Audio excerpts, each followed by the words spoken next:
Listen, Missouri is an interesting place. You may have not woken up today wondering what makes the great state of Missouri so interesting, but I'm glad you're here. You're glad you're here. We're all glad that, well, I don't know where I'm going with this, but let's just say I'm going to let you all in on the things that you have probably never heard. I'm serious. Just sit tight and we'll get right into it. Let's go!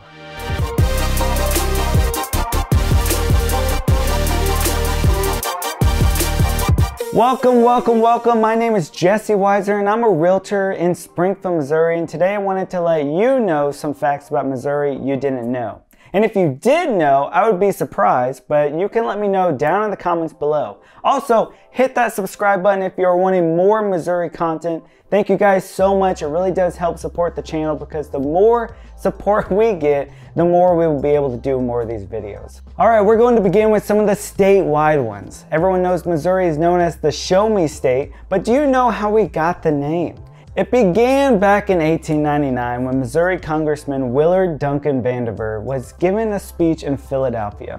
I guess he wasn't impressed because he said something like this. "For thy eloquence neither convinces nor satisfies me. I am from Missouri. You have got to show me." And hence we became the Show Me State. Ultimately, it embraced the spirit of saying that we weren't gullible and we were unwilling to believe something without evidence.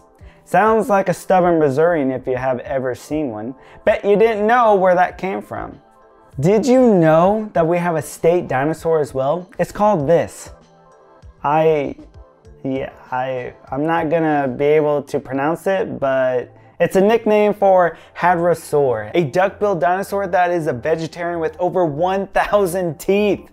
It was discovered in 1942 in the town of Glen Allen, Missouri, when a geologist was asking a child about bones and the child showed him where the family had dug up a well. What a day that would have been. They already did the work for him. There are other state symbols, but this one is by far the most interesting. The Missouri state capitol has been rebuilt 3 times. Yes, 3 times, because it burnt down not just once, but twice. Yes, when they first constructed it in 1826, the building burnt down in both 1837 and then again in 1911 when the dome was struck with lightning. It looks like they learned their lesson and made this one last mostly out of fireproof materials like stone, masonry, and steel, all from Missouri-made materials too, like limestone. That's kind of neat. A capitol literally built with the state. Poetic. Now this has been a subject of debate for a while. Is it Missouri or is it Missouri? Well, I will tell you right now that it is Missouri, and if you don't like it, you can go to another state because why in the world would you call it Missouri? Whew. Well, we did look it up in the dictionary though, and it can technically be pronounced both. Who would have known that? Honestly, politicians in one speech can pronounce it both ways when trying to appeal to different crowds. At one time, pronunciation correlated with geography, with the Missouri sound being more prevalent in rural areas, but now Missouri is used closer to Kansas City and Missouri is more of a St. Louis thing. Or really just everyone else in the state if you ask me. Anyone? Just me? Okay. Speaking of debates, is it called soda or pop? You could grow up learning either way. For some reason, Missouri is in the dead center of this argument. This is another weird one that is really determined by where you are in the state.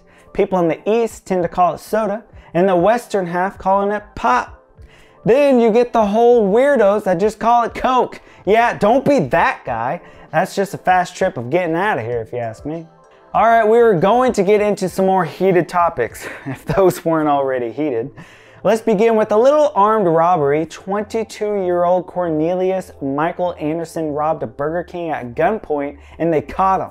At his trial, he was sentenced to 13 years of jail. Except for unknown errors, he was never picked up to go to the prison. Yes, never picked up, that's right. He just never went. They only found out when the time came for him to be released. He even filed an appeal to say where he was living, but nothing happened at the time. During these years, he got married, founded a company, voted, and renewed his driver's license. No problemo. Well, in 1994, the KKK applied to sponsor a highway. The state could not legally refuse the sponsorship, and so what the Missouri legislature decided to do is name the road after Rosa Parks. Yeah, stick it to them. When she heard about this, Rosa Parks responded, "It is always nice to be thought of." Hard to say if she was pleased or not, but she certainly seems like a nice lady. In 1981, a man was murdered in broad daylight with 46 witnesses, but no one ever came forward. This was because in this town of Skidmore, this town bully named Ken Rex McElroy continued to terrorize the members of the town. He was accused of dozens of felonies, including assault, child molestation, statutory rape, arson, hog and cattle wrestling, and burglary. Because of his lawyer, he never faced justice except for one last charge.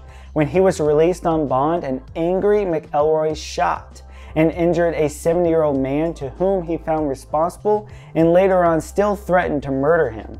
The next day, McElroy was shot on the main square. No one was charged in connection with McElroy's death because no one has bothered to come forward. Do you know we also hosted the Summer Olympics? And it was the very first Olympics to be hosted in America. Yes, back in 1904, St. Louis put this event on and it was a disaster. Not many people that weren't Americans came, for one thing. One of the biggest flops was the marathon where almost half of the runners got heat stroke and the first place winner cheated by hitching a car ride for the portion of the event. Many of the other events were a total joke. They had ones for mud wrestling, grease pole climbing, what in the world, live pigeon shooting, and the ever popular rock throw. Man, these times were weird. This event was thrown at the same time as the World's Fair in St. Louis. At least one good thing that came out of this event was ice cream cones, more specifically, the waffle cones. Other food was made famous here during that time, including Dr. Pepper, the typical hot dog, fairy floss or cotton candy, peanut butter, hamburgers, and iced tea. Makes you want to take a trip to the fair now, doesn't it? Of course, we also had the TriState Tornado. It was a deadly and destructive tornado that struck through parts of the 3 states near Missouri in 1925, going through Missouri, Illinois, and Indiana. A whole tornado family. I'm guessing you've not heard of that term before, because I sure haven't. That ended up killing 695 people. It was the deadliest tornado in the United States history. It covered 151 to 235 miles across and killed 695 people with more than 2,000 injured. Of course, I would guess that even with such weather, you would still have Missourians going out on their front porch to watch these tornadoes. Go inside, people. The weather is crazy here. And we are not done because Missouri also sets a record for the worst earthquake as well. Yes, we have it all. We have it all. Between December of 1811 and April of 1812, the town of New Madrid suffered an earthquake of 7.5 to 8.8 on the Richter scale along the Mississippi River Valley. You remember history telling about the Missouri River flowing backwards? Yes, this is the time. It happened that way for several hours on February 7th. No other city since then has ever seen an earthquake that bad, not even California. I can tell you that I would not have wanted to have been present during then.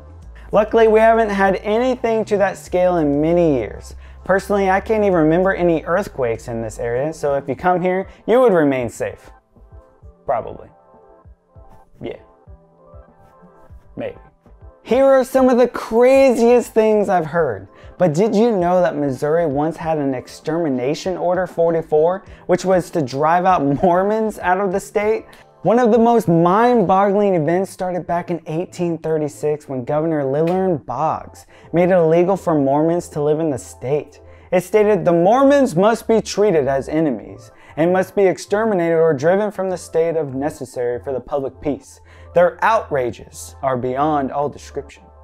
As a result, about 15,000 church members were forced from Missouri, leaving behind homes, livestock, and crops. I'm not really sure how this order wasn't a direct violation of their religious freedoms, but I'm not sure how that got passed. This all began back when Prophet Joseph Smith, who founded the faith, believed the Garden of Eden was in northwest Missouri and where the second coming was going to happen.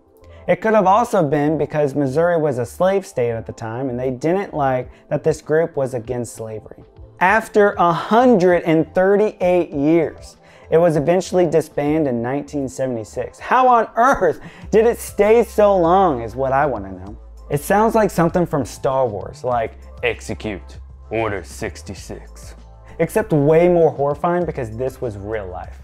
That's all I have today. Let me know in the comments below if you have ever heard any of these or if you have heard any other crazy ones. We would love to hear them. You all have a nice day and I'll see you in the next one right over here. Love you guys.